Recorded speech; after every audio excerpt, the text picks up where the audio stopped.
visite décennale, quoi qu'il arrive, c'est long, parce qu'il y a des gros travaux. On passe par des grosses activités comme l'épreuve enceinte, l'épreuve hydraulique du circuit primaire, remplacement de gros composants. Donc, quoi qu'il arrive, une visite décennale, c'est le moment de changer beaucoup de choses et de rehausser notre niveau de sûreté. Par contre, nous, en cours d'arrêt de tranche, on s'est rendu compte qu'on n'était pas allé assez loin sur notre programme. C'est finalement les constats qu'on a fait sur nos diesels, des constats de corrosion qui m'ont amené à décider de faire un examen de tous nos matériels pour savoir s'il y a des activités qu'il fallait reprogrammer dans les arrêts en cours. Notre regard sur l'installation n'était pas suffisamment précis, pas assez détaillé, pas assez anticipé. Et donc voilà, toutes ces explications. On a eu aussi des retards dans la maintenance qu'on fait classiquement quand l'installation fonctionne. Et donc, faute d'avoir fait cela, on s'en est rendu compte alors qu'on était en pleine visite décennale. Donc on a dû préparer nos activités en même temps qu'on les a réalisées, c'est pour ça que ça a été long. En tout cas, notre suivi sur les dernières années n'a pas été assez fin, pas assez précis, pas assez exigeant pour être sûr que notre installation, on s'en occupait correctement. C'est ce qu'on a fait. Moi ce que je tiens à dire malgré tout, c'est que notre installation est toujours restée sûre. Nos installations n'étaient pas dangereuses.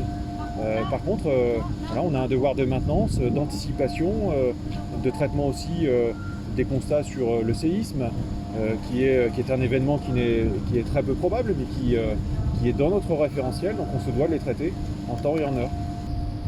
Et donc c'est ces activités supplémentaires, presque 2 fois plus d'activités, qui ont conduit à avoir une durée exceptionnelle. Alors moi, d'ores et déjà, je tiens à dire que je suis très très fier du travail qui a été fait. Il a été long. Je suis fier des équipes qui ont travaillé, mes propres équipes agents EDF. Franchement, je leur tire un grand coup de chapeau. Puis je suis fier aussi du travail qui a été fait par nos prestataires pendant ces nombreux mois.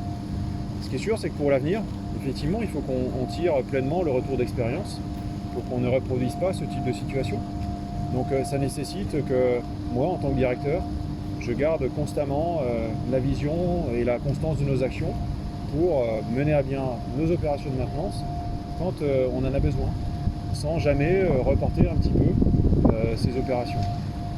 Ça conduit aussi à ce que toutes les équipes regardent l'installation avec beaucoup plus de rigueur, beaucoup plus d'acuité pour tout de suite faire ce dont on a besoin.